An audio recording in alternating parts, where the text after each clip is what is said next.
Hello મિત્રો, સ્વાગત છે તમારું ડીએનએસ એકેડમીમાં. તો આજે આપણે જે એક્ટ 10 રૂલ્સ સિરીઝનો ચોથો લેક્ચર છે. આ લેક્ચર છે એક્ઝામ પોઈન્ટ ઓફ વ્યૂ માટે બહુ ઇમ્પોર્ટન્ટ છે. તો હું આશા કરીશ કે તમે શાંતિથી આરામથી કમ્પ્લીટ વિડીયો જોશો વિધાઉટ સ્કીપ. અને હું એક ગેરંટી સાથે કહી શકું છું કે આ ટાઈપનું મટીરિયલ છે જે એ તમને કોઈ પણ જગ્યાએ જોવા નહીં મળે. આપણે ટોટલી તમે જ્યારે પણ એક્ટ વાંચવાની ટ્રાય કરશો અને તમને યુટ્યુબ પર આઈ ડોન્ટ થિંક કોઈ એવો કન્ટેન્ટ મળવાનો છે કે જેની અંદર આ બધા એક્ટને રૂલ એ કમ્પ્લીટલી આ રીતે સમજાવેલો હોય. તો આઈ હોપ તમે બધા જ વિડીયો છે આરામથી શાંતિથી, અગર તમને લાગે કે સ્પીડ ઓછી છે તો 2x 1.5x કરીને જોવું, અને તમે બધા વિડીયો કમ્પ્લીટ જોવો. કારણ કે જ્યારે હું મારું યુટ્યુબ એનાલિટિક્સ જોઉં છું તો ત્યારે એવું લાગે છે કે જે વિડીયોઝ છે એ સ્કીપ કરીને જોવામાં આવે છે. તો હું રિકમેન્ડ કરીશ કે તમે એટલીસ્ટ સ્કીપ ના કરો, 1.5x ઉપર જાઓ. કારણ કે ઘણા બધા એવા પોઈન્ટ્સ છે એકની અંદર. મેઇન છે કે તમારા પોઈન્ટ્સ છે ફેક્ટ્સ એન્ડ ફિગર્સ ઉપર જ જનરલી ફોકસ કરવામાં આવ્યું હોય છે. એ અગર મિસ થઈ ગયું તો એ કોઈ કામનું જ નથી.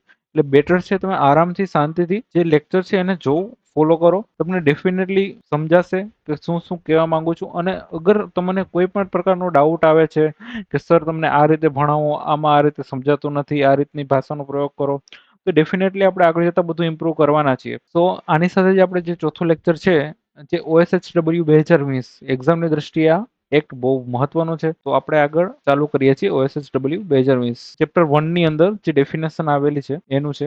આપણે જે નેક્સ્ટ આઈ થિંક 8 થી 9 લેક્ચર હશે એ હશે આ OSHW 2020 ના. અને પેરેલલી આપણે એન્વાયરમેન્ટલ એક્ટ, જે એન્વાયરમેન્ટ પ્રોટેક્શન એક્ટ છે 1957, એ પણ ભણવાના છીએ. આઈ હોપ તમને કોઈ પણ પ્રકારનું સમજવામાં તકલીફ નહીં પડતી હોય.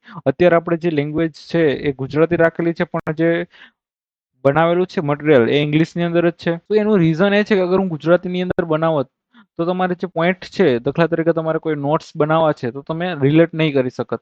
મેઇન છે કે તમે આની અંદરથી નોટ્સ બનાવો, સારા સારા નોટ્સ.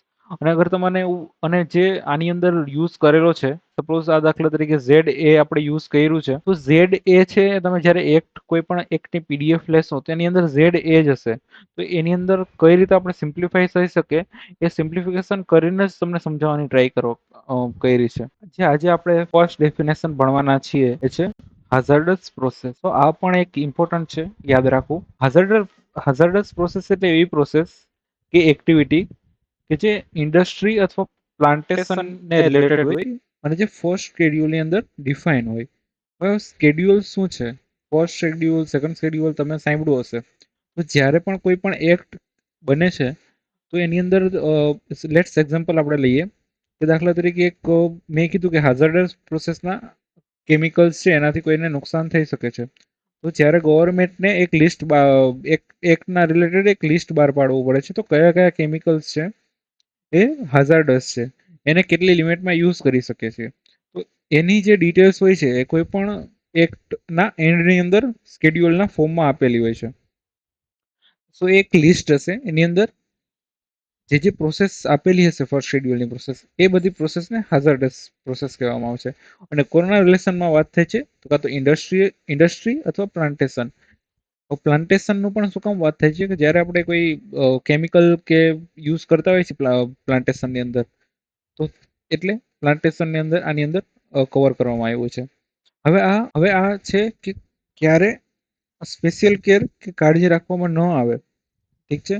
તેમાં વપરાતા કાચો માલ સામાન, કાં તો ઇન્ટરમીડિયેટ કાં તો ફિનિશ પ્રોડક્ટ હોય, એની બાય પ્રોડક્ટ્સ હોય, એની જે હાઝાર્ડસ અથવા જે વેસ્ટ હોય, એના જે ઇન્ફ્લુઅસન્ટ હોય, કાં તો એને જે પેસ્ટિસાઇડ આપણે સ્પ્રે કરતા હોય, કેમિકલ સ્પ્રે કરતા હોય, એનાથી શું થઈ શકે છે? તો એનાથી થઈ શકે છે કે જે મટીરિયલ છે એ જે મટીરિયલ છે એનાથી હેલ્થને નુકસાન થઈ શકે છે. કોને નુકસાન થાય છે કે જો એની અંદર કોઈ જે વ્યક્તિ એંગેજ છે કામ કરવાની અંદર, તો એને નુકસાન થઈ શકે છે. જે બીજું જ રિઝલ્ટ એનાથી મળે છે કે જે એન્વાયરમેન્ટ છે એને પણ નુકસાન થાય છે.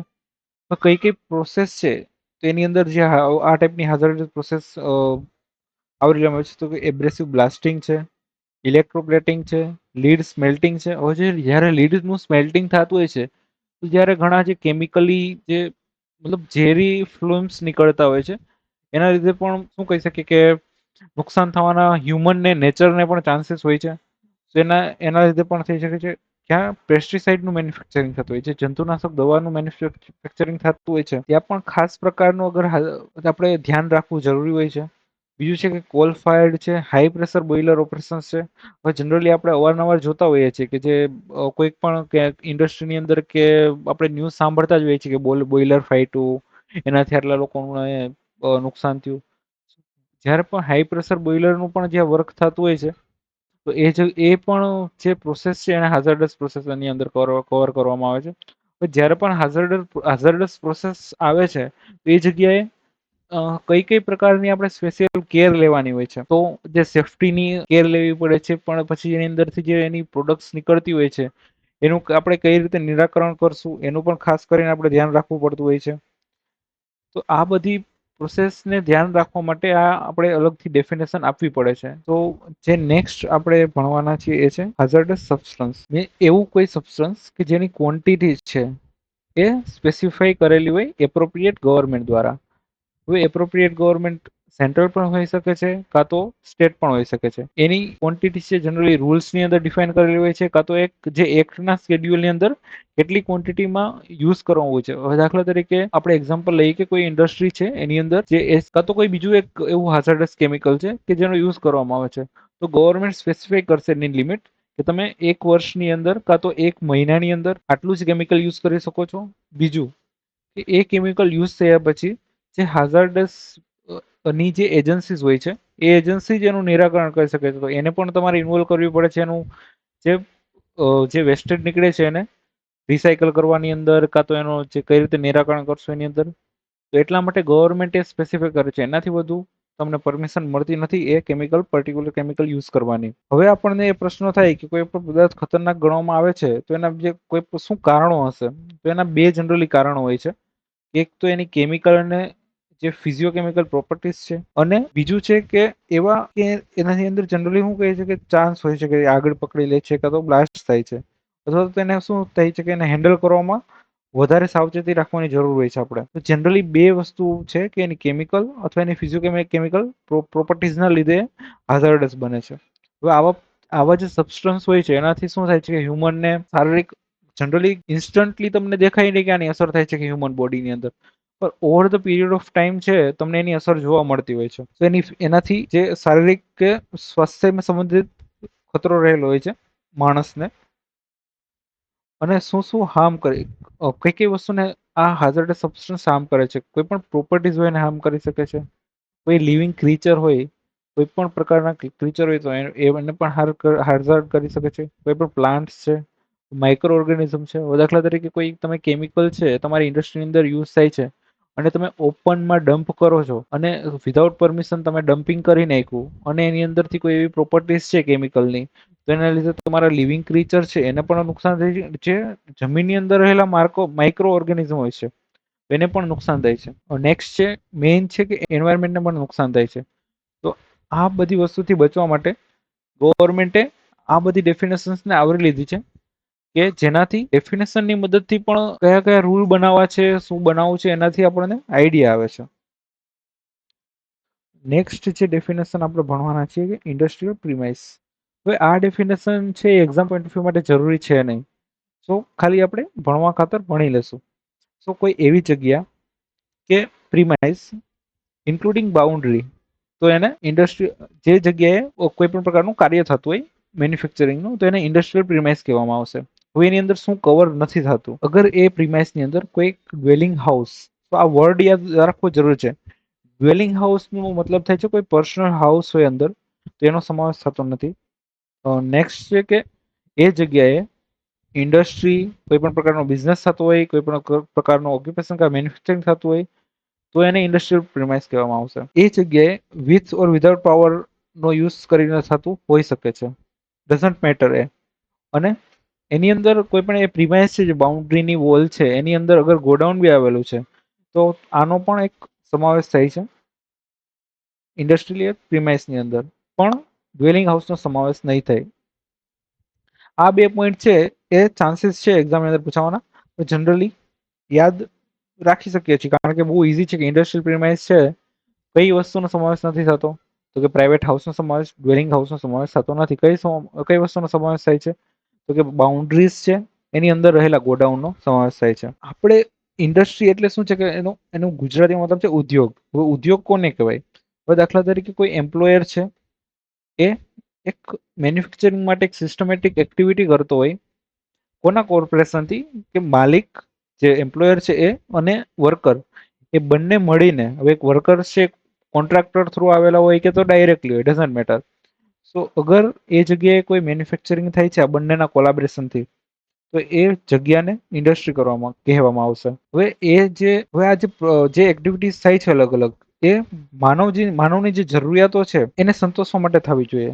દાખલા તરીકે કોઈ માલસામાન કે સેવાનું ઉત્પાદન કરતા હોય, કાં તો એ સપ્લાય કરતા હોય, ડિસ્ટ્રીબ્યુશન કરતા હોય, એવી જ વસ્તુ જ્યાં એ ટાઈપની વસ્તુ જે મેન્યુફેક્ચરિંગ થતી હોય કે જે હ્યુમન વોન્ટ્સ છે એની બધી જરૂરિયાતો સંતોષાતી હોય, એટલે કોઈ પણ ઇન્ડસ્ટ્રી એને ઇન્ડસ્ટ્રી કહેવામાં આવશે. પરંતુ એ ક્યારે કન્સિડર નથી થઈ, કાં તો એ જગ્યાએ રિલિજિયસ અથવા સ્પિરિચ્યુઅલ જગ્યા હશે ત્યારે એ ટાઈપની અગર જરૂરિયાતોને સંતોષવામાં આવે છે તો એને આપણે ઇન્ડસ્ટ્રીની અંદર નહીં ગણી શકીએ. અને આમાં સૌથી મોટો જે જોવા જઈએ કે ઇન્ડસ્ટ્રી ક્યારે ગણાશે, તો એની અંદર કે કોઈ કેપિટલ ઇન્વેસ્ટ કર્યું હોય કે ના કર્યું હોય, પરંતુ એનો જે મેઇન કેચ એ છે કે જે તમે અગર કોઈ ફાયદા અને પ્રોફિટ માટે અગર કોઈ પણ પ્રકારનું કામ કરતા હોય તો એને ઇન્ડસ્ટ્રીની અંદર આવરી લેવામાં આવશે. હવે કઈ કઈ વસ્તુ એની અંદર કવર થતી નથી ઇન્ડસ્ટ્રીની ડેફિનેશનની અંદર, તો કોઈ ચેરિટેબલ ટ્રસ્ટ છે, કોઈ સોશિયલ પ્રકારની સર્વિસીસ થતી હોય, એના ઇન્સ્ટિટ્યૂટ હોય તો એ કવર કરતા નથી.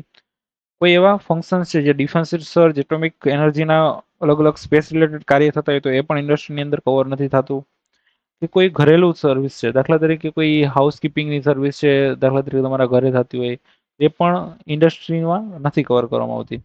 અને કોઈ અધર એક્ટિવિટીઝ છે જે સેન્ટ્રલ ગવર્મેન્ટ નોટિફાઈ કરે કે આ એક્ટિવિટીઝ છે ઇન્ડસ્ટ્રીની અંદર નહીં કવર કરવામાં આવે તો એને પણ ઇન્ડસ્ટ્રી નથી ગણવામાં આવી. આ ડેફિનેશનની અંદર જે કઈ કઈ વસ્તુ ઇન્ક્લુડ થાય છે, કે અગર આ પ્રોફિટ છે, પ્રોફિટની જે તો આ એક વિધાન તરીકેના જે અત્યારે જીપીએસસી ની અંદર પૂછે છે એની અંદર પૂછવાના ચાન્સીસ હોઈ શકે છે.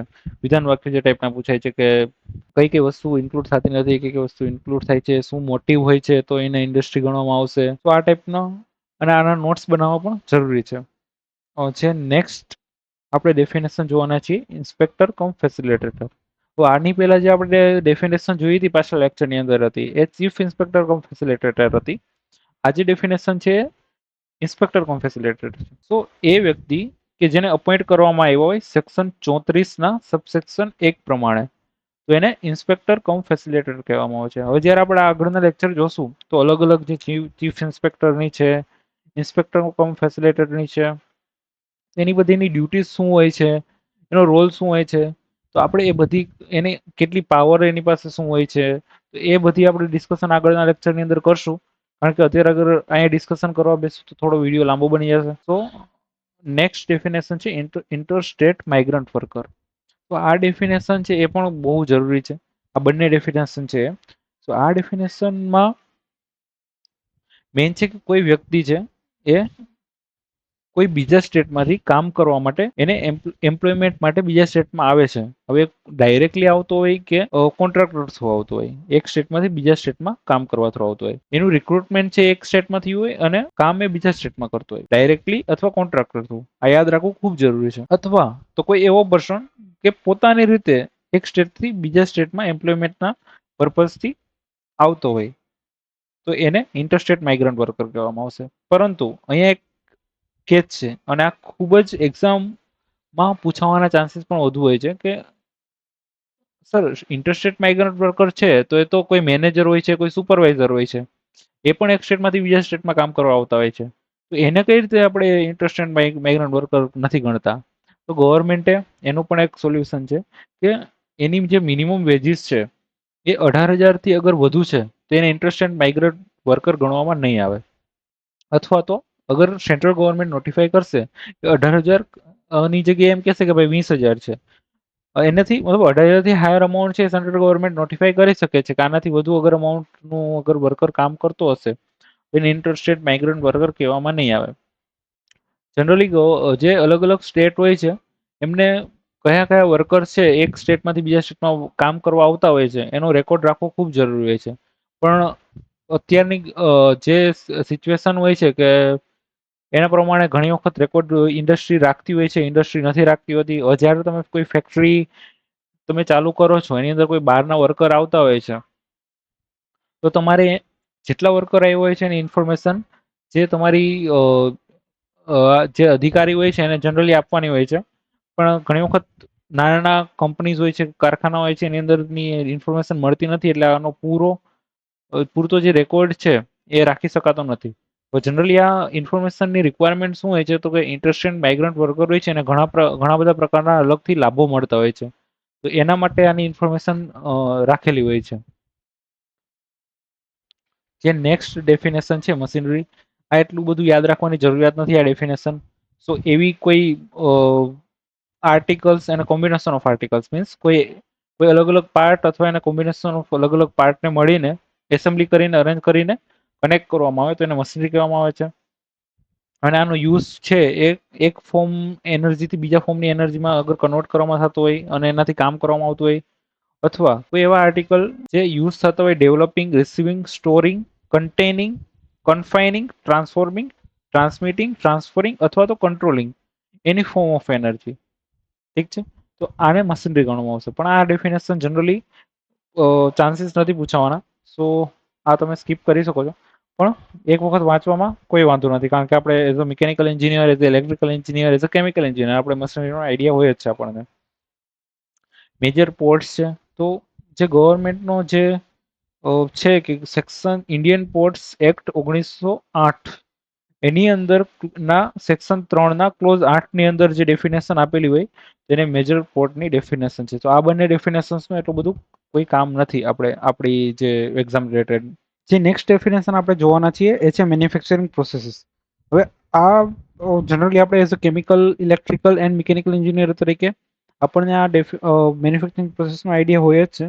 પણ આ એક્ટ પ્રમાણે આ ડેફિનેશન શું કહેવા માંગે છે આપણે જણાય થોડું એ જોઈ લઈએ. દાખલા તરીકે કોઈ વસ્તુ છે ને બનાવવામાં, એની અંદર સુધારો વધારો કરવામાં, એની રિપેરિંગ છે, એનું ફિનિશિંગ છે, એનું પેકેજિંગ છે, એનું ક્લિનિંગ, એનું વોશિંગ, એના રિલેટેડ કોઈ જે એક્ટિવિટી થાય છે અને એનો જે ઉદ્દેશ્ય છે એ ઉપયોગમાં લેવાનું અથવા એનું વેચાણ અથવા એનું ટ્રાન્સપોર્ટ, એનું ડિલિવરી કરવાનું અથવા તો એનું ડિસ્પોઝલ કરવાનું હોય છે.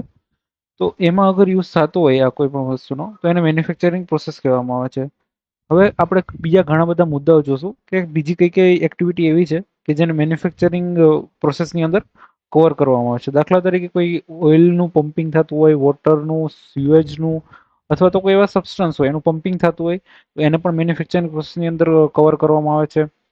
દાખલા તરીકે કોઈ જગ્યાએ પાવર જનરેશન થતું હોય, પાવરનું ટ્રાન્સફર થતું હોય, ઠીક છે, તો એના રિલેટેડ પણ કોઈ એક્ટિવિટી છે તો એને પણ આની અંદર કવર કરવામાં આવે છે. અને અત્યારે જે મોડર્ન મેન્યુફેક્ચરિંગ ટેકનોલોજીસ છે, જે દાખલા તરીકે 3D પ્રિન્ટિંગ થઈ ગયું, લિથોગ્રાફી છે, ફોટોગ્રેવર છે, આ ટાઈપની કોઈ પ્રોટોટાઇપિંગ થતું હોય તો આ ટાઈપની પણ જે કોઈ પણ એક્ટિવિટી થતી હોય તો એને પણ મેન્યુફેક્ચરિંગ પ્રોસેસની અંદર કવર કરવામાં આવે છે. અથવા તો દાખલા તરીકે કોઈ એવું જે કન્સ્ટ્રક્શન છે, રિકન્સ્ટ્રક્શન છે, જે શિપ રિલેટેડ હોય કાં તો વેસલ રિલેટેડ હોય, એ પણ ટાઈપની કોઈ એક્ટિવિટી થતી હોય તો એને પણ કવર કરવામાં આવે છે. અને જે નેક્સ્ટ છે, તો દાખલા તરીકે કોઈ કોલ્ડ સ્ટોરેજની અંદર આપણે કોઈ વેજીટેબલ્સ છે કાં તો કોઈ એવી વસ્તુઓ છે ડેરી રિલેટેડ છે, કોઈ એને પ્રિઝર્વ કરીને સ્ટોર કરીને રાખતો હોય તો એને પણ આની અંદર કવર કરવામાં આવે છે. અથવા તો જે સેન્ટ્રલ ગવર્મેન્ટ દ્વારા કોઈ પણ એવી પ્રોસેસ છે જેને નોટિફિકેશન દ્વારા કહેવામાં આવે કે આપણે આને પણ મેન્યુફેક્ચરિંગ પ્રોસેસ કહેવામાં આવશે, તો એને મેન્યુફેક્ચરિંગ પ્રોસેસની ડેફિનેશનની અંદર કવર કરી લેવામાં આવશે. જે હવે આ એક્ઝામના પોઈન્ટ ઓફ વ્યૂ પ્રમાણે એટલી બધી ઇમ્પોર્ટન્ટ છે નહીં, પરંતુ આપણે યાદ રાખવી જરૂરી છે કે આનું ક્વેશ્ચન પૂછવાના ચાન્સીસ છે કે કઈ કઈ ટાઈપના ક્વેશ્ચન આની અંદરથી આવી શકે છે. જનરલી તો એવા જ હોય છે કે કઈ કઈ એક્ટિવિટીઝ છે એની અંદર કવર થઈ શકે છે અને કઈ કઈ એક્ટિવિટી છે કવર થઈ શકતી નથી. આ ટાઈપનો એક ક્વેશ્ચન બનવાના ચાન્સીસ છે ખાલી, પણ અહીંયા જનરલી 50-50 છે આની અંદર. જે મેડિકલ ઓફિસર છે એ આ એક્ટના સેક્શન 42ના સબસેક્શન 1 પ્રમાણે એને અપોઇન્ટ કરવામાં આવે છે. આનો જે રોલ છે, એની ડ્યુટીઝ છે, એની પાવર શું છે એ આપણે આગળના લેક્ચરની અંદર જોશું.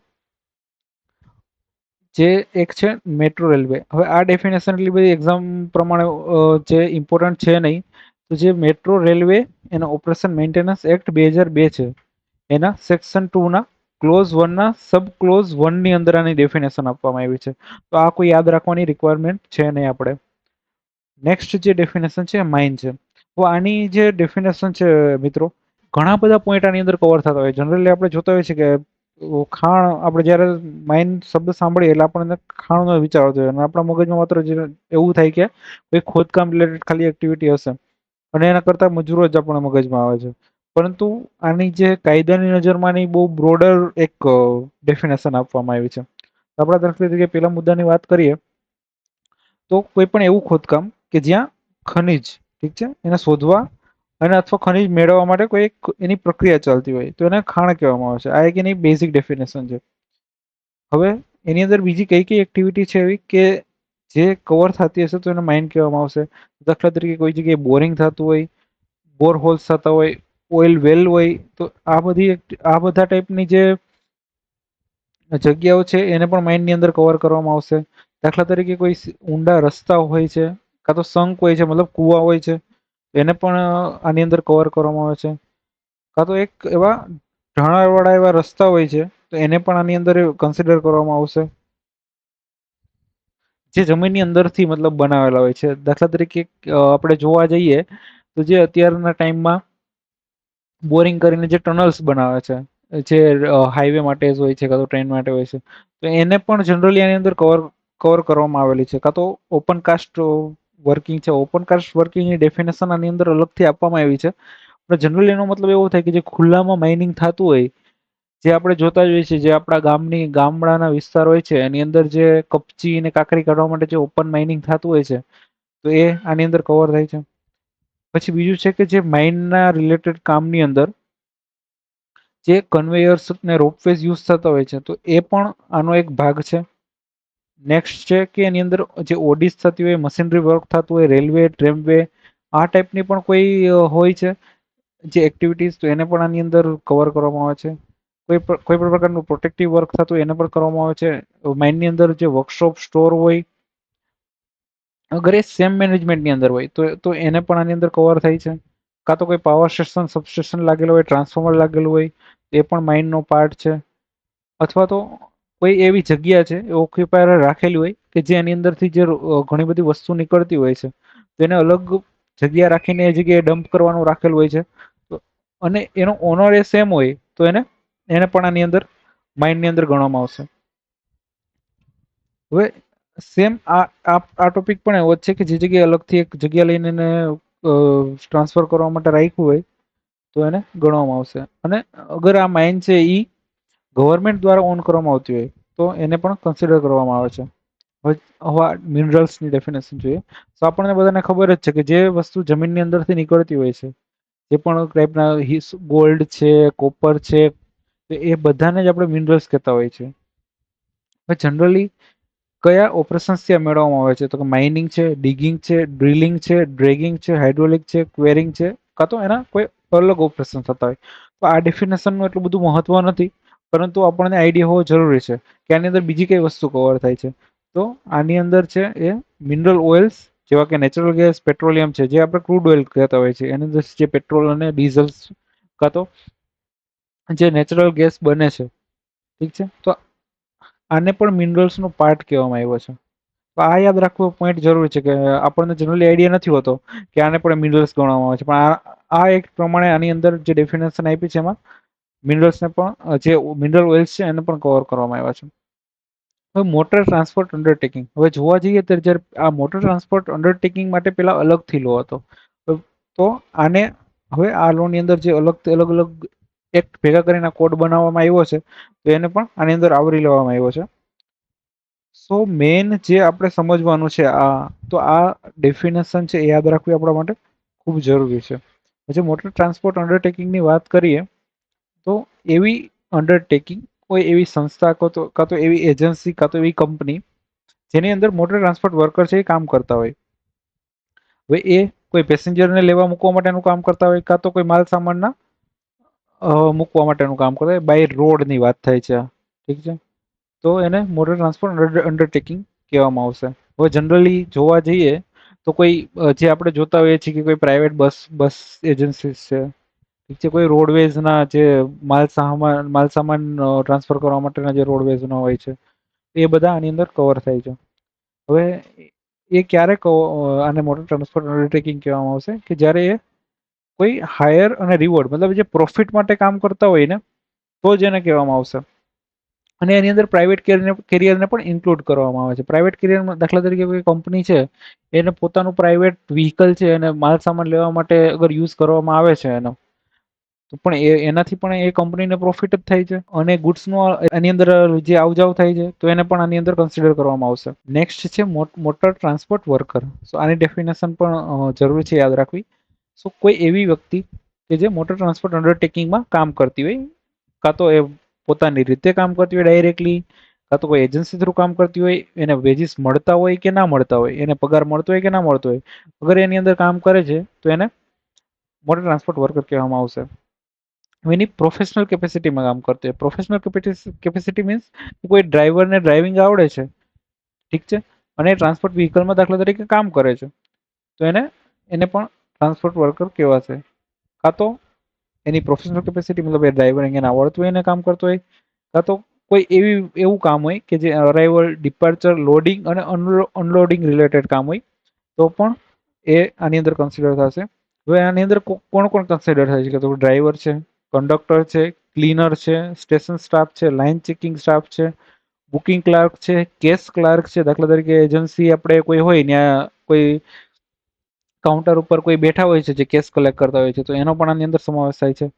ડેપોટ ક્લાર્ક છે, ટાઈમ કીપર છે, વોચમેન છે, કાં તો કોઈ એટેન્ડન્ટ છે, તો એ આ બધા આની અંદર કવર થાય છે. કોણ કોણ ઇન્ક્લુડ થતા નથી, તો કોઈ એવું પર્સન જે ફેક્ટરીમાં કામ કરતું હોય અને કોઈ એવું પર્સન જે શોપ અને એસ્ટાબ્લિશમેન્ટ, કોમર્શિયલ એસ્ટાબ્લિશમેન્ટમાં કામ કરતું હોય. હવે આનું એક એક્ઝામ્પલ લઈએ આપણે. દાખલા તરીકે તમે ડીમાર્ટમાં કોઈ એવું વ્યક્તિ જોબ કરે છે ડીમાર્ટની અંદર, તો હવે એ વ્યક્તિ કોઈ બહારથી વ્હીકલ આવે છે એના અનલોડિંગ અને લોડિંગમાં હેલ્પ કરાવે છે, તો એ મોટર ટ્રાન્સપોર્ટ વર્કર નહીં ગણાય. એ આ એક્ટની અંદર કવર થાય છે, શોપ એન્ડ કોમર્શિયલ એસ્ટાબ્લિશમેન્ટના એક્ટની અંદર, તો એને આની અંદર કન્સિડર નહીં કરવામાં આવે. અને સેમ એવું ફેક્ટરીના કેસમાં છે. સો આ બે વસ્તુ યાદ રાખવી જરૂરી છે કે આની અંદર કોણ કોણ કવર થતા નથી. એક તો ફેક્ટરીનો કોઈ એમ્પ્લોય હોય એ, અને શોપ અને કોમર્શિયલ એસ્ટાબ્લિશમેન્ટનો એમ્પ્લોય હોય એ. હવે ન્યૂઝપેપરની વાત કરીએ તો એવું પ્રિન્ટેડ પિરિયોડિકલ કે જે પબ્લિક ન્યૂઝ અને કમેન્ટ જે પબ્લિક ન્યૂઝ આપતું હોય, તો એની અંદર શું શું ઇન્ક્લુડ થાય છે? કાં તો એવું એ તો ગવર્મેન્ટ, કાં તો જે ગવર્મેન્ટ નોટિફાઈ કરે એવું કોઈ પ્રિન્ટેડ મટીરિયલ બહાર પડતો એને ન્યૂઝપેપર કહેવામાં આવે છે. પણ આની કોઈ આપણે રિક્વાયરમેન્ટ છે નહીં વાંચવાની. અને નોટિફિકેશન આની પણ કોઈ જરૂરિયાત છે નહીં, પણ આપણે સમજીએ છીએ કે જે સ્ટેટ કાં તો જે સેન્ટ્રલ છે એ કોઈ પણ એક લાગુ પડે છે, કાં તો કોઈ ઇન્ફોર્મેશન પબ્લિકને આપવાની હોય છે, ત્યારે જે ગેજેટ ઓફ ઇન્ડિયાની અંદર જે પબ્લિકેશન આપે છે એને નોટિફિકેશન કહેવામાં આવે છે. જે નેક્સ્ટ છે એ આપણે ભણવાના છીએ, જે ન્યૂઝપેપર એસ્ટાબ્લિશમેન્ટ. આ પણ આના રિલેટેડ ઘણા બધા એવા ટોપિક છે જેની અંદર પોઈન્ટ આપેલા છે, એ થોડા યાદ રાખવા જરૂરી છે બહુ ઇઝી. અગર તમે જ્યારે એક લઈને વાંચવા બેસશો અને સમજવાની ટ્રાય કરશો તો તમને એવું લાગી શકે છે કે આ થોડા ડિફિકલ્ટ છે, પણ જ્યારે તમે એક વિડીયોમાં અત્યારે આ રીતે જોશો તો તમારા માટે આ ઘણું બધું ઇઝી છે. હવે ન્યૂઝ પેપર એસ્ટાબ્લિશમેન્ટ એટલે આ મેઇનલી રિલેટેડ થાય છે ન્યૂઝપેપરના રિલેટેડ કોઈ એવી સંસ્થા કે જે કોઈ પર્સન અથવા ઘણા બધા મેમ્બર મળીને જે બોડી બનાવે છે એનાથી કામ કરતી હોય. અને શું કામ કરતી હોય તો કે પ્રોડક્શન ઓર પબ્લિકેશન ઓફ એક અથવા તેથી વધુ ન્યૂઝપેપર બનાવતી હોય. આપણે એક્ઝામ્પલ જોઈએ તો દિવ્ય ભાસ્કર છે, સંદેશ છે, તો એ બધાના એક્ઝામ્પલ છે. હવે એની અંદર એવી પણ એજન્સી કોઈ ન્યૂઝ એજન્સી છે અથવા સિન્ડિકેટ છે એને પણ કવર કરવામાં છે. દાખલા તરીકે પીટીઆઈ અને આની ન્યૂઝ તમે જોયું હશે. હવે આ મુદ્દો છે પરીક્ષાની દ્રષ્ટિએ બહુ ઇમ્પોર્ટન્ટ છે. હવે આની અંદર કોણ કોણ કવર થાય છે કે કોણ કોણ કવર નહીં થાય એ આપણે થોડુંક જોશું. હવે ઘણી વખત શું એવું થતું હોય છે, કોઈ કંપનીઝ છે, કોઈ એસ્ટાબ્લિશમેન્ટ છે, એ લેબર લો થી બચવા માટે ઘણા બધા એવા અટપટા કામો કરતી હોય છે કે એક કંપની હોય છે એને અલગ અલગ કંપનીમાં ડિવાઈડ કરીને પછી પોતે કામ કરતી હોય છે. તો એના રિલેટેડ પણ અત્યારે આપણે એવા આની અંદર ક્લોઝ આપેલા છે ડેફિનેશનની અંદર. તો ફર્સ્ટ ક્લોઝ એવું છે કે એ એક એસ્ટાબ્લિશમેન્ટ ક્યારે એક જ અલગ અલગ કંપની છે તો એક જ એસ્ટાબ્લિશમેન્ટ ક્યારે ગણાશે કે જ્યારે બે થી વધુ એસ્ટાબ્લિશમેન્ટ અગર એનો કોમન કંટ્રોલ હોય, ઠીક છે, તો એને પણ એક જ એસ્ટાબ્લિશમેન્ટ ગણવામાં આવશે. સેકન્ડ છે એ કોઈ એસ્ટાબ્લિશમેન્ટ છે એ ઇન્ડિવિજ્યુઅલ અથવા એની સ્પાઉસ દ્વારા કંટ્રોલ કરવામાં આવતી હોય. દાખલા તરીકે એક દિવ્ય ભાસ્કર એજન્સી છે, એક્ઝામ્પલ છે આ ખાલી, તો એક દિવ્ય ભાસ્કર જે ગુજરાતનું ન્યૂઝપેપર આવે છે એ એમના હસબન્ડ ઓપરેટ કરતા હોય, અને જે દૈનિક ભાસ્કર ન્યૂઝપેપર આવે છે હિન્દીમાં, તો એ એમના વાઇફ કરતા હોય અગર, તો એમ એ બેને અલગ અલગ એન્ટિટી નહીં ગણવામાં આવે, ભલે અલગ અલગ કંપની એમને રજીસ્ટર કરેલી હોય કે કોઈ પણ કારણોસર એને એક જ એન્ટિટી ગણવામાં આવશે. પરંતુ આની અંદર પણ એક છે કેચ, કે અગર એમના જે સ્પાઉસ છે એ કોર્ટની અંદર એવું પ્રૂવ કરી દે કે મેં મારા અલગ ફંડથી આ વસ્તુ જે એમાં હું પાર્ટનર છું મારા ફંડથી છું, તો એને અલગ એન્ટિટી ગણવામાં આવશે, નકર એને એક સિંગલ એન્ટિટી જ ગણવામાં આવશે. અને સેકન્ડ છે કોઈ એવું ન્યૂઝપેપર જે સેમ ટાઇટલ અને સેમ હોય અને અલગ અલગ સ્ટેટમાં સેમ લેંગ્વેજ સાથે પબ્લિશ થતું હોય, તો એને તોય પણ એને એક એસ્ટાબ્લિશમેન્ટ ગણવામાં આવશે. અને કોઈ સેમ ન્યૂઝપેપર છે એ અલગ અલગ સ્ટેટમાં અલગ અલગ લેંગ્વેજ સાથે પબ્લિશ થતું હોય, તો પણ એને એક જ એસ્ટાબ્લિશમેન્ટ ગણવામાં આવશે. હવે કોમન કંટ્રોલનો એક એક્સપ્લેનેશન આપેલી છે. હવે આટલું બધું આપણે જોવાની જરૂર નથી, આપણે જે પાછળની સાઈડ જે પોઈન્ટ્સ જોયા કે કોઈ જે હસબન્ડ વાઈફ વાળો પોઈન્ટ હતો કે એના સ્પાઉસ હોય તો એનો પોઈન્ટ છે, કોઈ અલગ કોમન કંટ્રોલ વાળો પોઈન્ટ જોયો તો એ બધા કોમન કંટ્રોલ વાળા પોઈન્ટ ઇમ્પોર્ટન્ટ છે. કોમન કંટ્રોલનો મતલબ શું થાય? સિંગલ એન્ટિટી છે એક ઇન્ડિવિજ્યુઅલ દ્વારા કંટ્રોલ કરવામાં આવતી હોય. નેક્સ્ટ છે હવે કોઈ ફોર્મ છે એને ઘણા બધા નંબરના કોમન પાર્ટનર દ્વારા હેન્ડલ કરવામાં આવતી હોય ત્યારે એને કોમન કંટ્રોલ કહેવામાં આવશે. અથવા તો કોઈ એવી બોડીઝ છે, ઠીક છે, એને અલગ અલગ સબસિડીના ફોર્મમાં કાં તો સિસ્ટર કંપનીના ફોર્મમાં અલગ અલગ કરીને એને બનાવવામાં આવી હોય તો એને પણ એક સિંગલ એન્ટિટી જ કહેવામાં આવશે કોમન કંટ્રોલની અંદર. અને અગર એની ફંક્શનલ ઇન્ટેગ્રિટી છે એ એકબીજા ઉપર અગર એકબીજા ઉપર આધાર રાખીને બનેલી છે તો પણ એને એક સિંગલ એન્ટિટી જ કહેવામાં આવશે. હવે એક સેકન્ડ એક્સપ્લેનેશન પણ આપેલું છે. અગર એ એસ્ટાબ્લિશમેન્ટ છે, હવે એમનો જે મેઇન સોર્સ છે, દાખલા તરીકે એના ડિપાર્ટમેન્ટ સેમ છે, એના અલગ અલગ બ્રાન્ચીસ હોય પણ એના ડિપાર્ટમેન્ટ સેમ છે, તો એને પણ આ સિંગલ એન્ટિટીની અંદર કવર કરવામાં આવશે. અને હવે કોઈ એક પ્રિન્ટિંગ પ્રેસ છે, એ ખાલી એક પ્રિન્ટિંગ કરવાનું કામ કરે છે, દાખલા તરીકે કે એક કામ કરતું હશે, દાખલા તરીકે દિવ્ય ભાસ્કર છે એ બહારથી આઉટસાઇડથી પ્રિન્ટ કરાવે છે ન્યૂઝપેપર બીજી કોઈ થર્ડ પાર્ટી એજન્સી પાસેથી. એને પણ આપણે એનો અગર પ્રિન્સિપલ બિઝનેસ છે એ ખાલી ન્યૂઝપેપર જ પ્રિન્ટ કરે છે, તેને પણ આપણે પ્રિન્ટિંગ પ્રેસની અંદર ગણીને ન્યૂઝપેપર એસ્ટાબ્લિશમેન્ટ ગણવામાં આવશે. જે નેક્સ્ટ અને ઇમ્પોર્ટન્ટ જે ડેફિનેશન છે એ છે ઓક્યુપાયર. ઓક્યુપાયર એટલે શું થાય છે કે કોઈ કબજેદાર કે મતલબ કબજેદાર મીન્સ કે એની પાસે ઓનરશિપ રહેલી છે પર્ટિક્યુલર ફેક્ટરીની, ઇન્ડસ્ટ્રીની કે કોઈ પણ વસ્તુની, તો એને ફેક્ટરીનો માલિક પણ કહેવામાં આવે છે. હવે આપણે આગળના મુદ્દામાં જે સમજ્યા હતા કે ઓએસએચ કોડમાં સૌથી ફેમસ અને વારંવાર પૂછાતી વ્યાખ્યા હોય ને તો આ એક ઓક્યુપાયર છે, ઠીક છે, અને જનરલી આ પૂછતા જ હોય છે કારણ કે આની અંદર હવે ઓક્યુપાયર એટલે એવો વ્યક્તિ કે જેની પાસે અલ્ટિમેટ કંટ્રોલ રહેલો હોય કોઈ પણ ફેક્ટરીનો, તેને ઓક્યુપાયર કહેવામાં આવશે. હવે એની અંદર પણ ઘણા બધા નિયમો છે ગવર્મેન્ટે કીધા છે. દાખલા તરીકે કોઈ ફર્મ એન્ડ એસોસિએશન હોય તો એનો જે ઇન્ડિવિજ્યુઅલ પાર્ટનર કાં તો મેમ્બર હશે તો એને ઓક્યુપાયર માની શકાશે. કોઈ કંપનીની વાત થતી હોય તો એના કોઈ ડાયરેક્ટર હોય તો એને ઓક્યુપાયર કહેવાશે. પરંતુ આની અંદર એક કેચ છે, અગર એ ઇન્ડિપેન્ડન્ટ ડાયરેક્ટર છે તો એને ઓક્યુપાયર નહીં કહેવામાં આવે, ખાલી ડાયરેક્ટર છે તો એને કહેવામાં આવશે. ઇન્ડિપેન્ડન્ટ ડાયરેક્ટર એ પણ કંપની એક 2013ના સેક્શન 49ના ક્લોઝ 6 પ્રમાણે અગર એ ઇન્ડિપેન્ડન્ટ ડાયરેક્ટર છે તો એને નહીં કહેવામાં આવે. અગર ખાલી ડાયરેક્ટર છે તો એને ઓક્યુપાયર કહેવામાં આવે છે.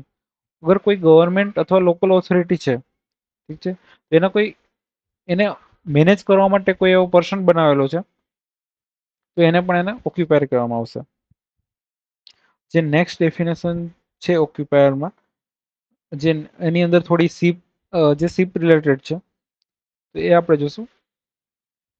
હવે કોઈ શિપ છે, હવે એના રિલેટેડ કોઈ કામ થતું હોય, એનું રિપેરિંગનું કામ થતું હોય કે એનું ડોકિંગ થયું હોય કોઈ જગ્યાએ, તો એના જે ઓનર હશે જે ડોકના, તો એને ઓક્યુપાયર ગણવામાં આવશે. પરંતુ કોઈ એવી એક એક્ઝમ્પશન પણ આપવામાં આવેલું છે, કોઈ શિપને રિલેટેડ મેટર થાય છે કાં તો શિપની કન્ડિશનના રિલેટેડ, તો જે શિપના ઓનર હશે એને જ એ ઓક્યુપાયર ગણવામાં આવશે. નેક્સ્ટ છે office of the mine. Office of the mine એટલે શું છે કે કોઈ જે જગ્યાએ માઇન છે એની સરફેસ ઉપર અગર ઓફિસ આવેલી છે તો એને ઓફિસ ઓફ ધ માઇન કહેવામાં આવશે. અગર કોઈ અંડરગ્રાઉન્ડ કોઈ એવી ઓફિસ બનાવેલી છે તો એને કન્સિડર કરવામાં આવશે નહીં. નેક્સ્ટ છે open cast working. Open cast working એટલે જે આપણે પાછળમાં ડેફિનેશનમાં જોયું કે ખુલ્લામાં આકાશની નીચે, એવું જ સમજી શકે આકાશની નીચે જે માઇનિંગનું કામ થતું હોય, ખોદકામનું કામ, એને ઓપન કાસ્ટ વર્કિંગ એને કહેવામાં આવે છે. દાખલા તરીકે ક્વોરી. ક્વોરી એટલે શું થાય કે ખુલ્લો ખાડો કે જે જગ્યાએ મિનરલ શોધવા માટે જે આ કામ કરવામાં આવે છે તો તેને કહેવામાં આવે છે. પણ આની અંદર પણ એક બે શરતો આપેલી છે. હવે કઈ વસ્તુ છે એને ઓપન કાસ્ટ વર્કિંગ નહીં કહેવામાં આવે? તો દાખલા તરીકે કોઈ એવા ઊંડાણવાળા રસ્તા બનાવેલા હોય છે તો એને નહીં કહેવામાં આવે. ઠીક છે. અને કાં તો જે તમારું અંડરગ્રાઉન્ડ છે એનાથી અંદર કોઈ એવો ખાણ જેવો અંદરથી થોડો ખાડો ખોદવામાં આવેલો છે એને પણ ઓપન કાસ્ટ વર્કિંગ નહીં કહેવામાં આવે. જે નેક્સ્ટ આપણે વાત કરવાના છીએ એ છે ઓર્ડિનરી એમ્પ્લોયડ. હવે જ્યારે આપણે કોઈ કંપનીનું રજીસ્ટ્રેશન કરવાનું હોય, ખાણમાં કેટલા મજૂરો કામ કરે છે, ત્યારે આ એક આંકડો છે ખૂબ મહત્વનો છે રજીસ્ટ્રેશનના પોઈન્ટ ઓફ વ્યૂ. એટલે હવે આપણી ગણતરી કઈ રીતે કરવામાં આવી છે આ ડેફિનેશનની અંદર બતાવવામાં આવી છે. તો આનો અર્થ શું થાય છે કે દાખલા તરીકે જે પાછલા કેલેન્ડર વર્ષની અંદર દરરોજ કેટલા સરેરાશ લોકોએ કામ પર આવ્યા હતા એનો જે આંકડો મળે છે એ રજીસ્ટ્રેશન માટે જરૂરી હોય છે. હવે આ ગણવા માટે કોઈ ચોક્કસ ફોર્મ્યુલા પણ આપી છે. તો તમારે આખા વર્ષ દરમિયાન દાખલા તરીકે બધા જ મજૂરો કરેલા કુલ કામના બધા સરવાળો, આની ફોર્મ્યુલા જે છે જે કુલ કામનો સરવાળો છે, મતલબ number of man day work, ઠીક છે, divide by number of working days. અને ડિવાઈડ બાય વર્કિંગ ડેઝ મતલબ જ્યારે કંપની ખરેખર શું તો એમાં સન્ડેનો છે, કોઈ હોલિડેઝ હોય એ અંદર કન્સિડર કરવામાં નથી આવતા. એટલે કે ફોર્મ્યુલા એવી બનશે કે ટોટલ કેટલા લોકોએ કામ કર્યું, total man day worked divide by number of working days, એની ફોર્મ્યુલા છે. હવે આપણે આ વસ્તુ યાદ રાખવી જરૂરી છે કે જેની અંદર જે રેસ્ટ ડેઝ છે, કોઈ નોન વર્કિંગ ડેઝ છે એ આની અંદર કન્સિડર કરવામાં આવતા નથી. હવે આ ફાઇન્ડ કરવા માટે જે ઓર્ડિનરી એમ્પ્લોય છે એની અંદર તમારે total number of day everyone worked all year, ઠીક છે, એટલે જે આખા વર્ષની અંદર બધા લોકોએ જે કામ કરેલું છે, જે ટોટલ નંબર ઓફ વર્કર્સ છે, divide by actual number of days જે જ્યારે કંપની ઓપન હતી એની અંદર સન્ડેઝ છે, હોલિડેઝ છે, એ બધા કન્સિડર કરવામાં આવતા નથી, એને આપણે બાદ કરી દેવાના હોય છે. તો આ એક ઓર્ડિનરી એમ્પ્લોયની ડેફિનેશન છે. નેક્સ્ટ જે ડેફિનેશન વાત કરવાના છે ઓનર. ઓનર ડેફિનેશન છે એ પણ એક્ઝામ પોઈન્ટ ઓફ વ્યૂ માટે ઘણી બધી જરૂરી છે. હું જે જગ્યાએ કહું છું કે એક્ઝામ પોઈન્ટ ઓફ વ્યૂ માટે જરૂરી છે એનો મતલબ એવો છે કે તમારે આ ડેફિનેશનને બહુ સારી રીતે એક વખત હું જે ભણાવું છું એ સમજો અને પછી તમે તમારી રીતે જેમ આની અંદર લખેલું છે જે પ્રેઝન્ટેશનની અંદર એ તમારી રીતે ઇન્ટરપ્ટ કરવાની ટ્રાય કરો. આપણે જે નેક્સ્ટ ડેફિનેશનની વાત કરવાના છીએ એ છે ઓનર. હવે ઓનર છે એ આપણે ખાલી માઇન્ડના કન્ટેક્સમાં વાત કરવાના છીએ, કોઈ બીજા કન્ટેક્સમાં આપણે વાત નથી કરતા. જે એકની અંદર આપેલું છે કે જે ઓનરની ડેફિનેશન છે ખાલી માઇન્ડના રિલેટેડ જ આપેલી છે. તો માઇન્ડના રિલેટેડમાં જે એ વ્યક્તિ કે જે એની પાસે સીધી માલિકી હોય, કાં તો એ વ્યક્તિ કે જેને એ માઇન છે એ લીઝ ઉપર લીધેલી હોય, કાં તો એનો ડાયરેક્ટ જે ઓક્યુપાયર હોય, ઓક્યુપાયર મતલબ એને ખાણનો કબજેદાર હોય, તો એને પણ માઇનના ઓનર કહેવામાં આવશે. બીજું કે દાખલા તરીકે કોઈ માઇન છે એ બેંકરપ્ટ થઈ જાય છે તો એ કિસ્સામાં જે લિક્વિડેટર છે કાં તો જે રિસીવર છે એ બેંક પણ હોઈ શકે, એ કોઈ વ્યક્તિ પણ હોઈ શકે. તો એને જે મળે છે આ માઇનની ઓનરશિપ, તો એને પણ ઓનર કહેવાશે માઇનના. હવે કઈ કઈ વસ્તુને આમાંથી એક્સક્લુડ કરવામાં આવી છે, મતલબ કોને કોને બાદબાકી કરવામાં આવી છે, તો એ વ્યક્તિ કે જેને ખાલી રોયલ્ટી, રેન્ટ અને કાં તો જે માઇન છે એ કોઈ ફાઇન ભરતું હોય તો એ ફાઇન મળતું હોય તો એને માઇનના ઓનર નહીં ગણવામાં આવે. નેક્સ્ટ છે કે એને કોઈ લીઝ મળતી હોય કાં તો ખાલી ગ્રાન્ટ જ મળતી હોય તો એને પણ નહીં કહેવામાં આવે. નેક્સ્ટ છે કે એ જે વ્યક્તિ છે ઓનર એને ખાલી એની અંદરથી જે માટી નીકળે છે એની સાથે જ લેવા દેવા હોય, એની અંદરના જે મિનરલ્સ નીકળતા હોય એની સાથે કઈ લેવા દેવા ન હોય તો એને પણ ઓનર કહેવામાં નહીં આવે. હવે જે કોન્ટ્રાક્ટર છે કાં તો કોઈ સબલીઝ ઉપર લીધેલી હોય છે માઇનને, તો એ સબ્જેક્ટમાં એને પણ ઓનર કહેવામાં આવશે, પરંતુ જે મેઇન ઓનર છે તો એને એક્ઝેમ્પ્ટ નહીં કરવામાં આવે, એની અંદર એની પણ જે જવાબદારી છે રહેશે. નેક્સ્ટ જે આપણે ભણવાના છીએ પ્લાન્ટેશન. તો ફર્સ્ટ તો પહેલા તમને વિચાર આવતો હશે કે આપણે આટલી બધી ડેફિનેશન ભણીએ છીએ શું? તો આ ઘણી બધી ડેફિનેશન છે એ ડિફાઇન કરે છે કઈ કઈ વસ્તુ છે એ કોના અંડરમાં કવર થાય છે. દાખલા તરીકે કોઈ પ્લાન્ટેશન છે તો એની અંદર કોઈ ઇન્ડસ્ટ્રી કવર ના કરી લે, કોઈ માઇનની અંદર કોને ઓનરની જવાબદારી ગણવામાં આવશે, તો એટલે સ્ટાર્ટિંગની અંદર ડેફિનેશન દેવી જરૂરી હોય છે. નેક્સ્ટ જે આપણે વાત કરવાના છીએ પ્લાન્ટેશન. પ્લાન્ટેશન મીન્સ કઈ કઈ લેન્ડ એની અંદર ઇન્ક્લુડ થાય છે.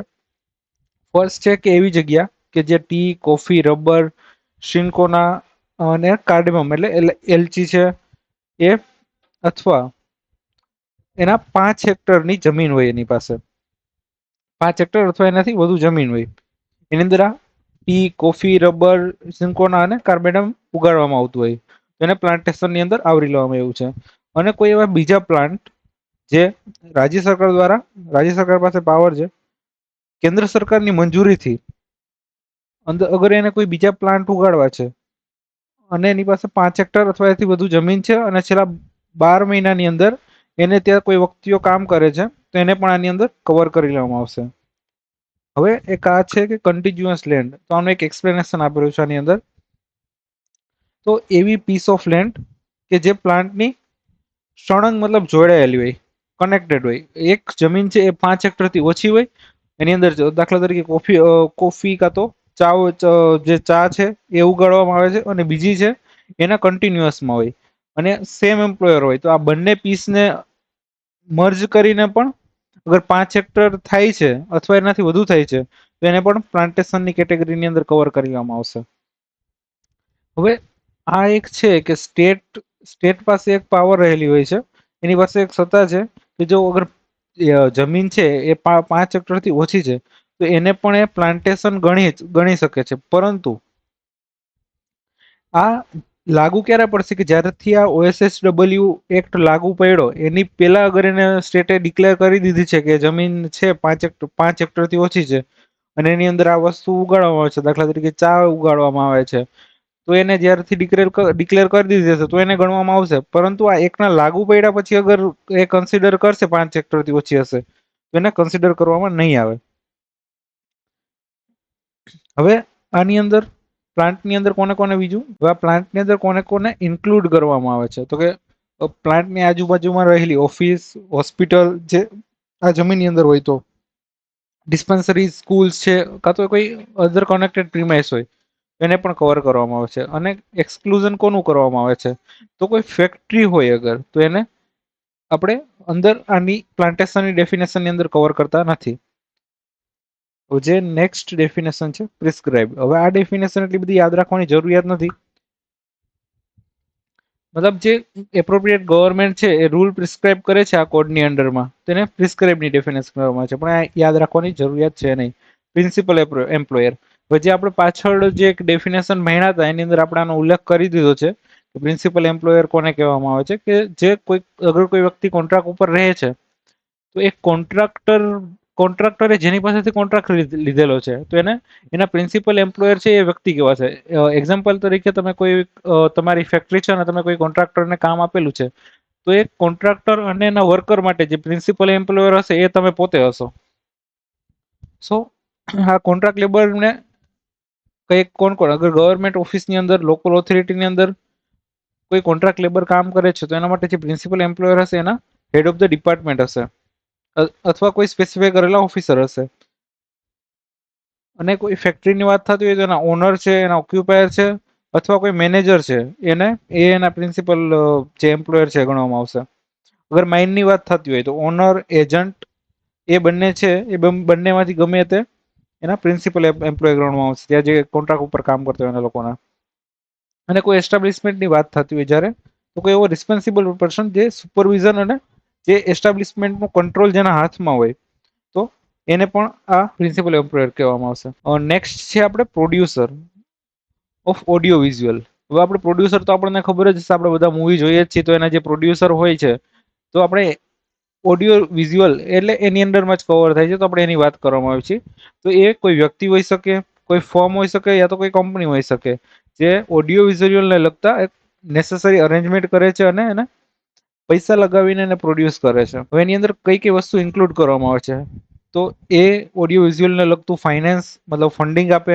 નેક્સ્ટ છે કે એના જે ઓડિયો વિઝ્યુઅલ વર્કર છે એને ઓડિયો વિઝ્યુઅલના કામમાં એન્ગેજ કરે. અને આમાં જે કંપની ડેફિનેશન આપી છે એનું એક્સપ્લેનેશન આમાં આપેલું છે કે કંપની એક્ટ પ્રમાણે અને ઇન્ડિયન પાર્ટનરશિપ એક્ટ પ્રમાણે શું એની ડેફિનેશન થાય છે. તો પણ આપણે આટલી યાદ રાખવાની જરૂરિયાત નથી. પણ પ્રોડ્યુસરનો આપણને ખબર પડી ગઈ કે જે ફંડિંગ આપે અને ઓડિયો વિઝ્યુઅલ વર્કર જેની અંદર એન્ગેજ હોય, એ વ્યક્તિને જેને સાથે લઈને જે બધી વસ્તુ બનાવે છે એને પ્રોડ્યુસર કહેવામાં આવે છે. જે નેક્સ્ટ ડેફિનેશન છે ક્વોલિફાઈડ મેડિકલ પ્રેક્ટિશનર. હવે આ ડેફિનેશન છે એ એક્ઝામ માટે ઘણી બધી જરૂરી છે.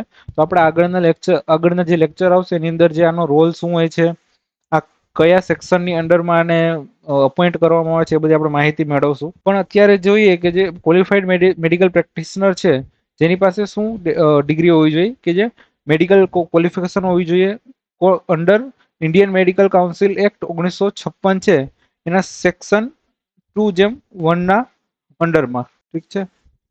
નેક્સ્ટ છે કે ઓફિશિયલી એનરોલ હોવો જોઈએ ઇન્ડિયન મેડિકલ રજિસ્ટરની અંદર, અને સ્ટેટ મેડિકલ રજિસ્ટરની અંદર પણ એનરોલ હોવો જોઈએ.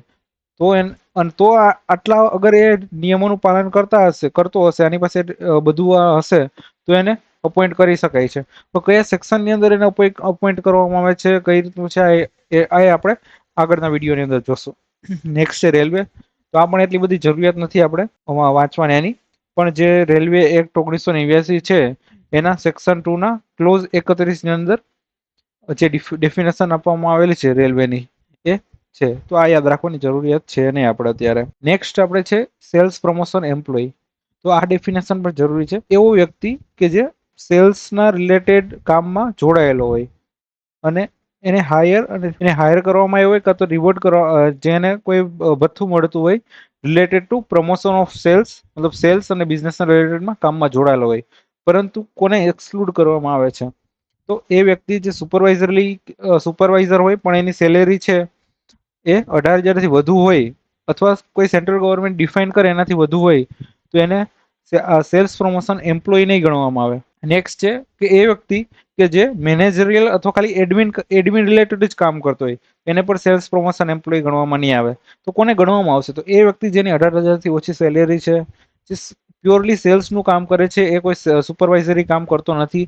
એક્ઝામ્પલ તરીકે આપણે ઘણી વખત મોલમાં જતા હોઈએ છીએ, તો ત્યારે જે વ્યક્તિઓ ક્રેડિટ કાર્ડ વેચતા હોય છે એ સેલ્સનું કામ છે, કોઈ લોન રિલેટેડ સેલ્સનું કામ કરતા હોય છે, કોઈ ઘર રિલેટેડ સેલ્સનું કામ કરતા હોય છે, કાં તો કોઈ વ્યક્તિઓ પ્રોડક્ટ રિલેટેડ સેલ્સનું કામ કરતા હોય છે.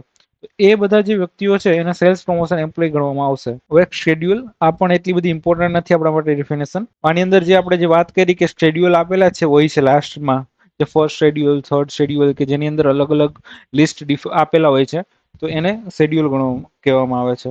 તો આ પણ યાદ રાખવાની જરૂર છે નહીં આપણે. જે નેક્સ્ટ ડેફિનેશન છે એક્ઝામના પોઈન્ટ ઓફ વ્યૂ પ્રમાણે બહુ ઇમ્પોર્ટન્ટ છે, સિરિયસલી બોડી ઇન્જરી. તો આપણને બધાને ખબર જ હશે કે જે ઇન્ડસ્ટ્રીની અંદર જ્યારે આપણે કોઈ કામ કરતા હોય, કાં તો કોઈ પ્લાન્ટની અંદર કામ કરતા હોય, કોઈ માઇનની અંદર કામ કરતા હોય, ત્યારે બોડી ઇન્જરી થવાના ચાન્સીસ સૌથી વધુ હોય છે. એટલે આ ડેફિનેશનને પણ કાયદાની અંદર ઉમેરવામાં આવી છે કે જેથી કોઈ એને સિરિયસલી બોડી ઇન્જરી ના ગણીને કોઈ વ્યક્તિ આનાથી બચી ના શકે. અને જે એક્ટનો ખોટો ઉપયોગ કરીને જે કાયદાકીય લડાઈ થતી હોય છે, જ્યારે કમ્પેન્સેશન વર્કરને આપવાનું હોય છે, અને ત્યારે ઘણા બધા જે લૂપહોલ્સ ગોતીને જે બચવાની ટ્રાય કરવામાં આવે છે, ના બચી શકે, એટલે આ ટાઈપની ડેફિનેશન પણ આની અંદર કવર કરવામાં આવતી હોય છે.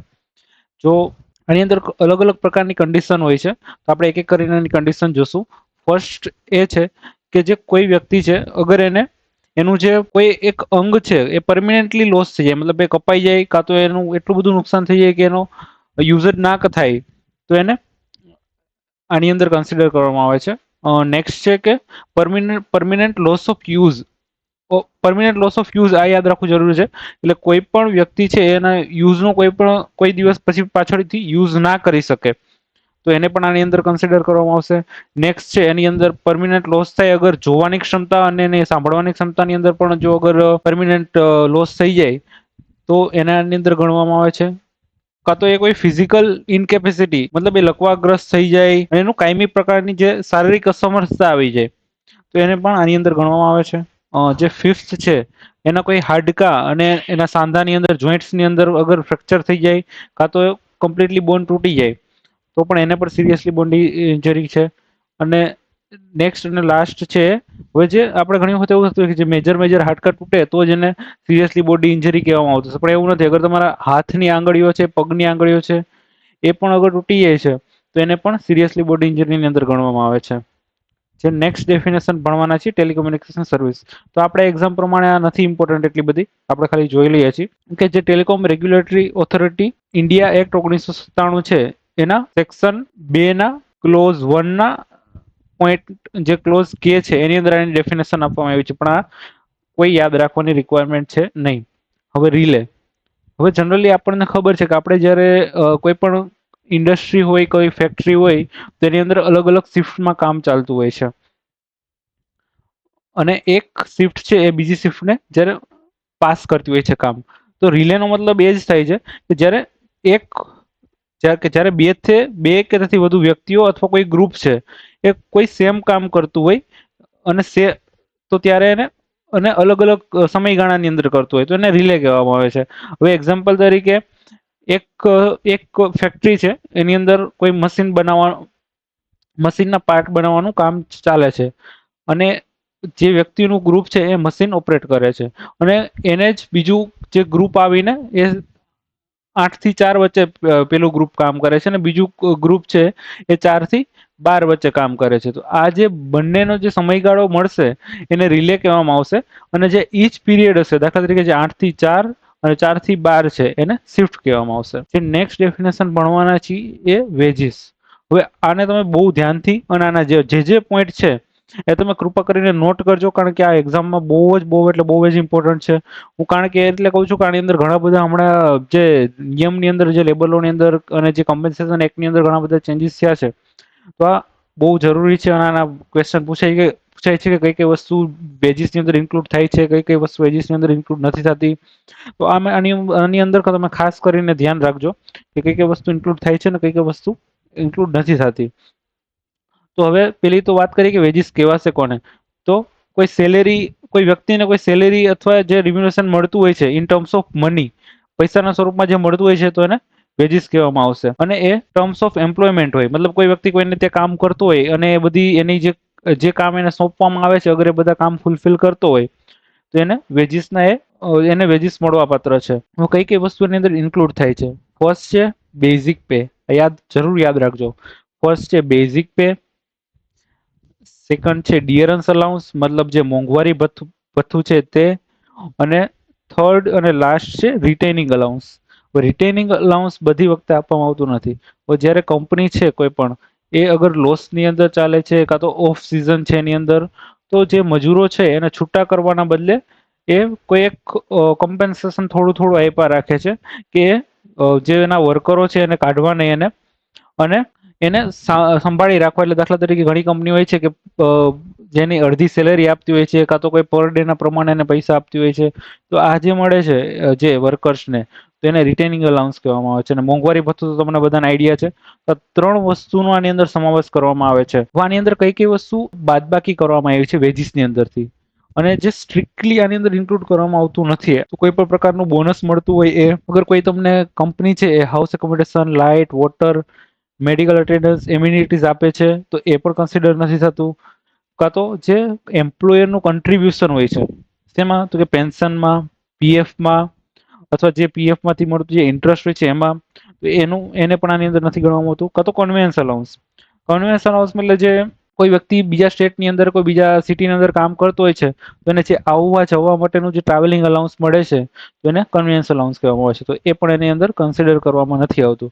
તો આ વર્ડ ખાસ કરીને યાદ રાખજો કે કન્વેયન્સ અલાઉન્સ નથી મળતું, પેન્શન ને પીએફ એ પણ એની અંદર કવર નથી કરવામાં આવતું વેજીસની અંદર. જે નેક્સ્ટ છે એ બીજું કઈ વસ્તુ કવર કરવામાં નથી આવતી, તો કે જે some of paid different special expense છે, જે અલગ અલગ પ્રકારના ઘણી વખત બોનસ મળતા હોય છે, કોઈ ગિફ્ટ કાર્ડ મળતા હોય છે, તો એ પણ નથી કરવામાં આવતું.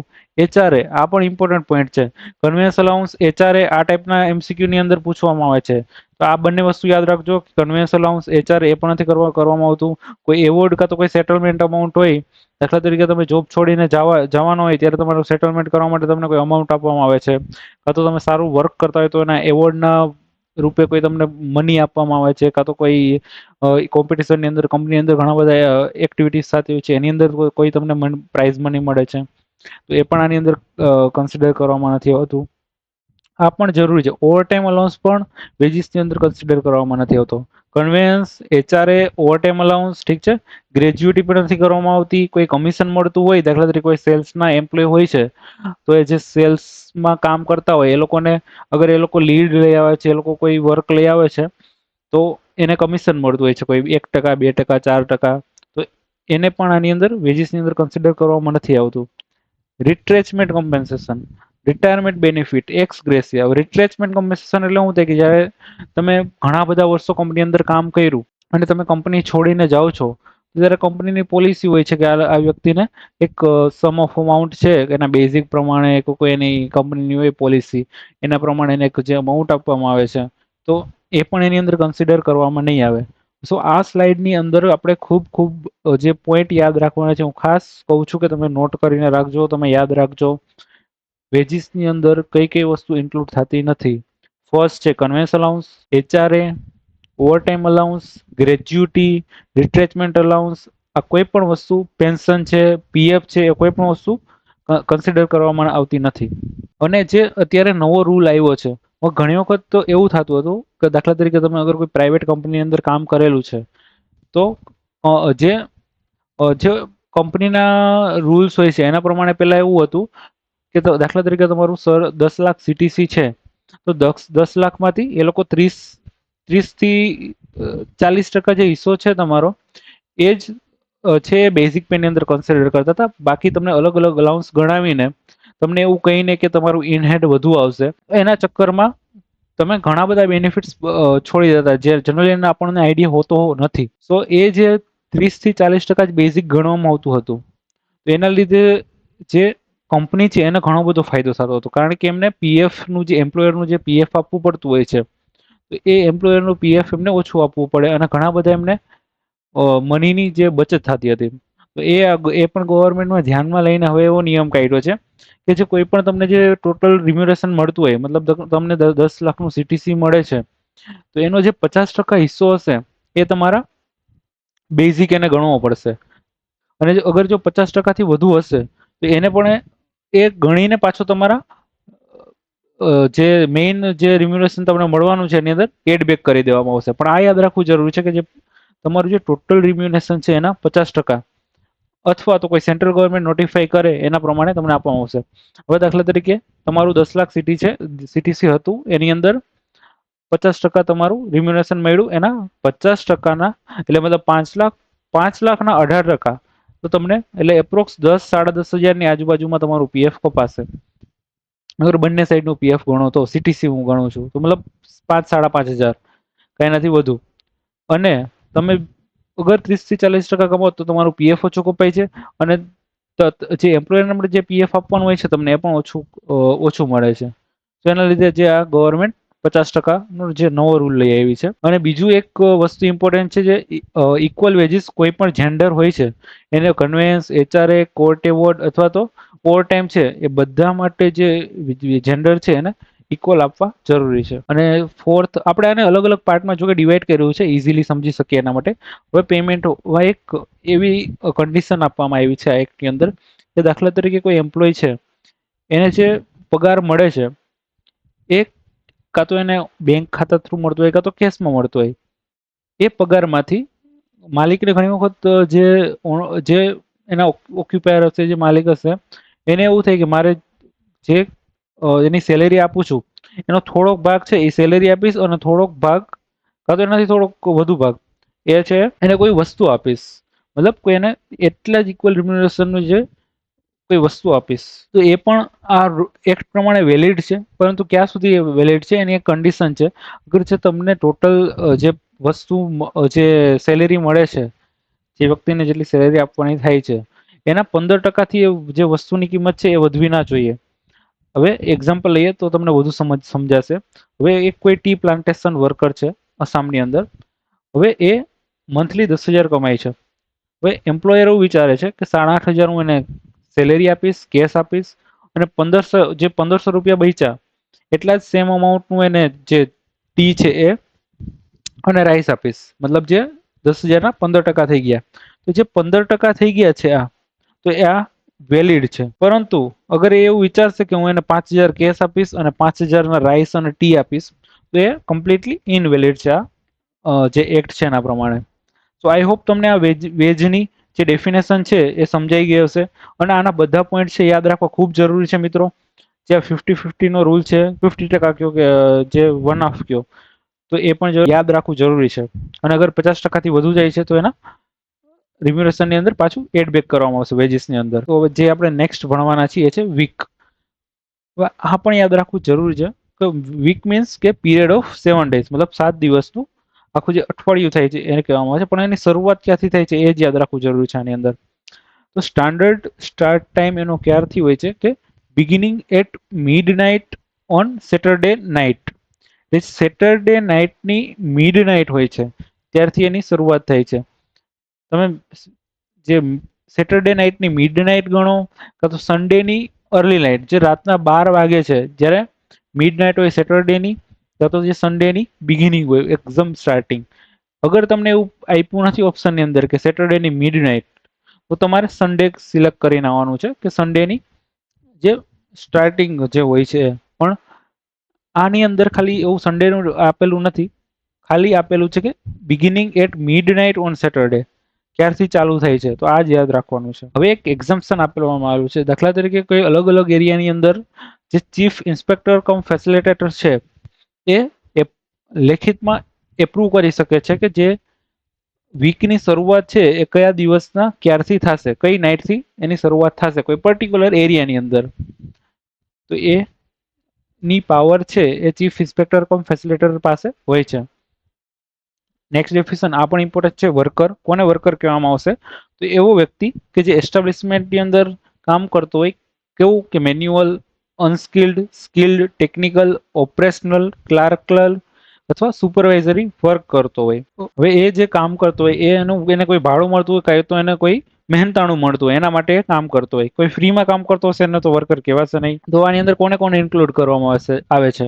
તો કે જે વર્કિંગ જર્નલિસ્ટ છે એને, અને સેલ્સ પ્રમોશન એમ્પ્લોય છે, તો આ બંનેને આની અંદર ઇન્ક્લુડ કરવામાં આવ્યા છે. હવે કોને એક્સક્લુડ આની અંદર ઇન્ક્લુડ કરવામાં આવ્યા નથી, મીન્સ કે એને એક્સક્લુડ કરે છે અથવા ડઝ નોટ ઇન્ક્લુડ એ વ્યક્તિ કે જે એરફોર્સ, આર્મી અને નેવીની અંદર કોઈ કામ કરતો હોય. આ બધા એક ટાઈપ છે ને એના પ્રમાણે. પણ આપણે સિમ્પલી યાદ રાખવાનું છે એરફોર્સ, આર્મી અને નેવીની અંદર કામ કરતા હોય એને કન્સિડર કરવામાં નથી આવતા. કોઈ પોલીસ હોય કાં તો જે કોઈ જેલની અંદર કોઈ વ્યક્તિઓ કામ કરતા હોય, ઓફિસર, એમ્પ્લોય, તો એને પણ વર્કર નહીં ગણવામાં આવે. કાં તો કોઈ એવો વ્યક્તિ કે જે મેનેજર અથવા એડમિન વર્ક કરતો હોય એને નથી ગણવામાં આવતા. અને કોઈ એવો વ્યક્તિ કે જે સુપરવાઇઝર હોય અને એનું જે વેજીસ છે એ 18,000 થી વધુ સેલેરી હોય એની, તો એને પણ કન્સિડર કરવામાં નહીં આવે વર્કર તરીકે. જે નેક્સ્ટ ડેફિનેશન આપણે જોવાના છીએ છે વર્કિંગ જર્નલિસ્ટ. સો એવી વ્યક્તિ કે જેનું મેઇન પ્રોફેશનલ એ જર્નલિસ્ટ હોય, મતલબ પત્રકાર હોય, જે ફૂલ ટાઈમ કરતો હોય કે પાર્ટ ટાઈમ કરતો હોય. કેના રિલેશનમાં?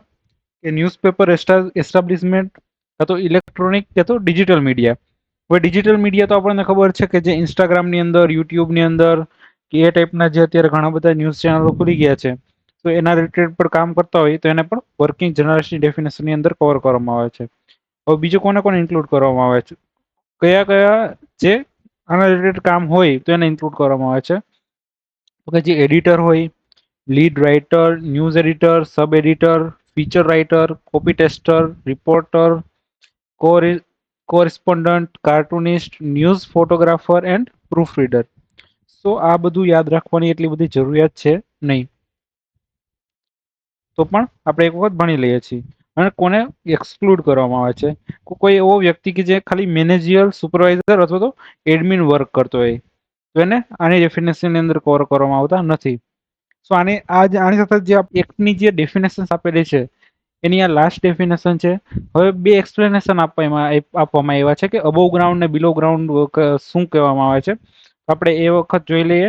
એના પછી આપણે નેક્સ્ટ સ્ટાર્ટ કરશું. 3 છે એ ચાલુ કરવાના છીએ. સો એક છે બિલો ગ્રાઉન્ડ. હવે એવો વ્યક્તિ કે જે એમ્પ્લોયડ હોય બિલો ગ્રાઉન્ડ અને ક્યાં કામ કરતો હોય તો એને બિલો ગ્રાઉન્ડ કહેવામાં આવશે. એક તો એ સાફ્ટ કાં તો સંક ડગ, મતલબ એવી જગ્યા કે જે બહુ ઊંડાણવાળી હોય. દાખલા તરીકે આપણે કૂવો ગાળતા હોય તો જે કૂવાનું કામ કરતા હોય એને પણ કહેવામાં આવશે. કાં તો એટલી મતલબ ઊંડાઈવાળી જગ્યા હશે એની અંદર કામ કરતા હોય એને બિલો ગ્રાઉન્ડ કહેવામાં આવશે. કાં તો એવી જગ્યા કે એની અંદર સોલિડ મતલબ ટનલ્સ છે, જે અંદર જે સુરંગો હોય છે, તો એની અંદર પણ જે વ્યક્તિઓ કામ કરતા હશે એને બિલો ગ્રાઉન્ડ વર્કર્સ મતલબ કહેવામાં આવશે. મતલબ એ બિલો ગ્રાઉન્ડ કામ કરે છે એ વ્યક્તિઓ. બીજું છે અબોવ ગ્રાઉન્ડ. હવે એમાં જે કામ કરતા હશે એને કોને કહેવામાં આવશે? દાખલા તરીકે જે ઓપન કાસ્ટ માઇનિંગ માઇન્સ છે, કાં તો ઓપન કાસ્ટ જે વર્કિંગ થતું હોય છે, મતલબ નાના નાના ખાડા ખોદતા હોય છે, તો એ લોકોને પણ એ અબોવ ગ્રાઉન્ડ વર્કિંગ છે એ કહેવામાં આવશે. એની ઉપર શું હોય છે કે તો સ્કાય હોય છે, અને બિલો ગ્રાઉન્ડની ઉપર શું હોય છે તો કે સોલિડ રૂફ અર્થ. દાખલા તરીકે તમે કોઈ ટનલની અંદર જાઓ તો તમને ઉપર તો સ્કાય તો દેખાવાનું નથી ટનલની અંદર. તો ટનલની અંદર તમે જ્યારે ખોદકામ કરતા હોય, જ્યારે કોલસો અને જે માઇનિંગની જે ગોલ્ડની, હીરાની જે શોધખોળ થતી હોય છે, ત્યારે એટલી અંદર સુરંગો હોય છે તો એની ઉપર ક્યાંય તમને સ્કાય દેખાશે નહીં. ત્યાં તો તમને સોલિડ રૂફ જે અર્થ છે એ જ દેખાવાનું છે. અને બિલો ગ્રાઉન્ડ કહેવાશે. અબોવ ગ્રાઉન્ડ છે ઓપન સ્કાય હોય. અને બીજી કોઈ એવી વસ્તુ કે જે બિલો ગ્રાઉન્ડની અંદર જે સ્પેસિફાઈ ના કરેલી હોય એને અબોવ ગ્રાઉન્ડ કહેવામાં આવશે. તો આની સાથે જ આપણો જે એક્ટ એન્ડ રૂલના જે OSSW 2020ના ડેફિનેશન્સ આની સાથે આપણે પૂરી થાય છે. તો આપણે આગળના લેક્ચરની અંદર ચેપ્ટર 3 ની અંદર જે એક્ટ્સ આપેલા, જે ક્લોઝ આપેલા, જે અલગ અલગ સેક્શન આપેલા છે, એનું જે ઊંડાણપૂર્વક અભ્યાસ કરવાના છીએ. અને સાથે સાથે જે આપણે જે વાત કરી હતી કે જે એન્વાયરમેન્ટલ પ્રોટેક્શન એક્ટ છે એની પણ શરૂઆત કરશું. અને એની સાથે સાથે જે આપણે ડિઝાસ્ટર મેનેજમેન્ટ એક્ટ છે એ પણ આપણે પૂરો કરશું. તો જે એન્વાયરમેન્ટલ પ્રોટેક્શન એક્ટ છે એની અંદર જનરલી 3 લેક્ચર આવશે. ફર્સ્ટ જે લેક્ચર હશે એના આ એકને એન્વાયરમેન્ટલ પ્રોટેક્શન એક્ટ શું કામ બનાવવામાં આવ્યો હતો, એના બનાવવા પાછળના કારણો શું હતા, એનું જે મતલબ ઇન્ટ્રોડક્શન હશે, કઈ રીતે ડિસિઝન લેવામાં આવ્યું કે બનાવવામાં આવ્યો છે, એના લૂપ હોલ્સ શું છે, કઈ વસ્તુનું ધ્યાન રાખવું પડે છે, એની વાત કરશું. પછી એક લેક્ચર આવશે એ સ્પેસિફિક આખો એકના રિલેટેડ જ હશે. અને જે થર્ડ લેક્ચર આવશે એ એના રૂલ્સ રિલેટેડ હશે. તો આપણે એ 3 અંદર ભણવાના છીએ. અને એને પછી આપણે એની બધાની જે MCQs છે, PYQ છે એ જોવાના છીએ. તો થેન્ક યુ. આની સાથે જ આપણો જે શરૂઆત થઈ ગઈ છે આપણે કન્ટિન્યુઅસ યુટ્યુબની અંદર વિડીયો અપલોડ કરવાની. આપણે ટ્રાય કરશું કે રોજ એક વિડીયો અપલોડ કરવાની ટ્રાય કરીએ. અને આની સાથે તમે ચેનલને સપોર્ટ કરતા રહ્યો. લાઈક કરો, શેર કરો, સબસ્ક્રાઈબ કરો. Thank you. જય હિન્દ.